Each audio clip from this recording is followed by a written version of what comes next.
Sekarang masih menunggu kepastian apakah akan ada komunikasi atau tidak. Ini tentu kita akan tahu nanti sekitar jam 4 begitu Presiden Jokowi memberikan press conference di Bali mengenai hasil dari KTT G20. Dan kalau tidak ada komunikasi berarti ini pertama kalinya dalam sejarah KTT G20 tidak akan ada komunikasi yang dihasilkan ya. Dan memang ini bukan salah Indonesia dalam arti dunia memang bukan dunia saja, tapi khususnya G20 sedang sangat terpecah belah, divided. Dan dalam pertemuan working group sebelumnya, semua pertemuan working group pada tingkat menteri ya, tidak pernah tercapai suatu komunikasi dalam dalam pertemuan G20 tahun ini.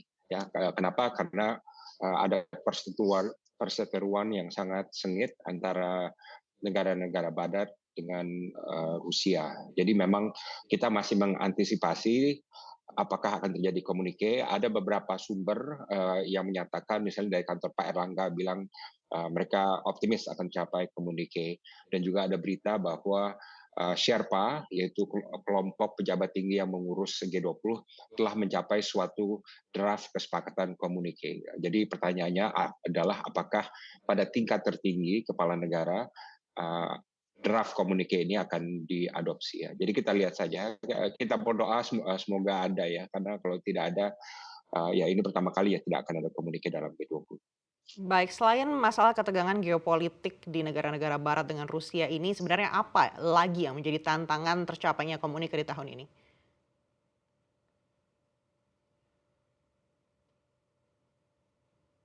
Satu-satunya itu, satu-satunya isu yang mengganjal adalah konflik perseteruan antara G7 dan negara barat lainnya ya, termasuk Australia, yang menentang Rusia karena invasi Rusia terhadap Ukraina. Jadi dalam semua pertemuan working group sebelumnya itu draft komunikasinya ada ya, tapi hanya satu paragraf yang mengganjal, yaitu paragraf di mana negara-negara G7 menginginkan ada rujukan mengenai serangan Rusia terhadap Ukraina, sementara delegasi Rusia menyatakan enggak, kami tidak mau sama sekali ada referensi terhadap perang di Ukraina. Dan karena masalahnya jadi hitam di atas putih, ada rujukan terhadap perang atau tidak ada rujukan sama sekali mengenai perang, dan tidak ada jalan tengahnya, tidak ada komprominya. Nah, karena itu semua hal yang masuk dalam komunikasi yang sebelumnya di draft dengan sangat sulit ya, mengenai perubahan iklim, mengenai industri, mengenai keuangan, mengenai COVID dan lain sebagainya, semuanya jadi kena imbasnya karena tidak ada kesepakatan mengenai satu kalimat itu.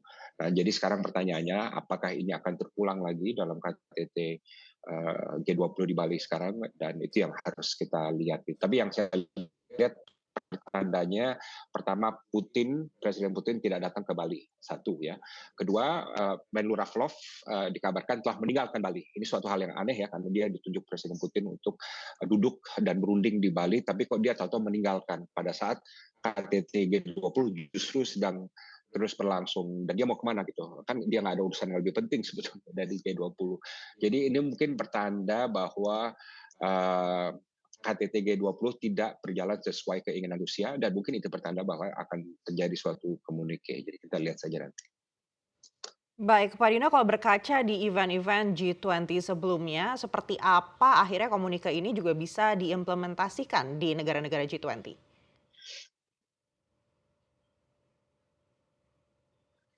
Well, G20 itu tidak seperti Uni Eropa misalnya, atau tidak seperti ASEAN, dalam arti tidak ada sekretariat ya, dan juga suatu yang tidak punya anggaran juga gitu. Jadi nanti kalau ada KTT G20 itu urusan anggaran dari negara yang menjadi host gitu ya. Jadi tidak ditanggung secara kolektif. Right? Nah, jadi masalah implementasi juga begitu. Tidak ada mekanisme di mana dimonitor apakah semua anggota G20 melakukan hal-hal yang disepakati dan lain sebagainya gitu. Jadi lebih G20 ini sebagai suatu forum koordinasi mengenai kebijakan strategis anggota masing-masing. Jadi seperti misalnya 2008 ada krisis finansial global, nah, kemudian timbul KTT G20 Nah, dari sana mulai dirintis suatu kebijakan yang berbeda-beda arahnya, tapi terkoordinir antara semua ekonomi G20 ya. Sehingga akhirnya apa? Karena kebijakan mereka terkoordinir, ya, terutama dalam memberikan stimulus bagi ekonomi masing-masing, akhirnya dunia terselamatkan dan dari suatu resesi ekonomi global dan kembali mengalami recovery yang lebih cepat dari yang diperhitungkan tadinya, gitu kan. Jadi mekanisme implementasi itu tidak termonitor dan terserah pada negara masing-masing, dan kalaupun ada yang melanggar juga tidak ada sanksinya gitu. Jadi itulah wujud dari bentuk kerjasama G20 seperti itu, fleksibel dan tidak terstruktur, tidak teranggarkan, tidak termonitor, tapi diharapkan secara moral dan politis semua anggota melaksanakan apa yang disepakati. Baik, artinya sebenarnya tidak ada konsekuensi yang akan dihadapi jika komunika ini tidak tercapai di G20 tahun ini? Konsekuensi yang ada adalah lebih ke moral dan politis, karena suatu komunike itu menjadi ukuran apakah kesepakatan itu berjalan dengan sehat dan mempunyai bobot politis dan diplomatis. Jadi kalau ada komunike artinya semua negara yang ada di sana ada kesepakatannya gitu, right? Karena memang forum G20 kan memang dimasukkan sebagai forum kesepakatan, forum kerjasama. Dan kalau tidak ada komunike berarti tidak ada kesepakatan, gitu. Tidak ada suatu kerjasama yang benar-benar dapat direpresentasikan dalam suatu dokumen hitam di atas putih. Itu aja bedanya ya.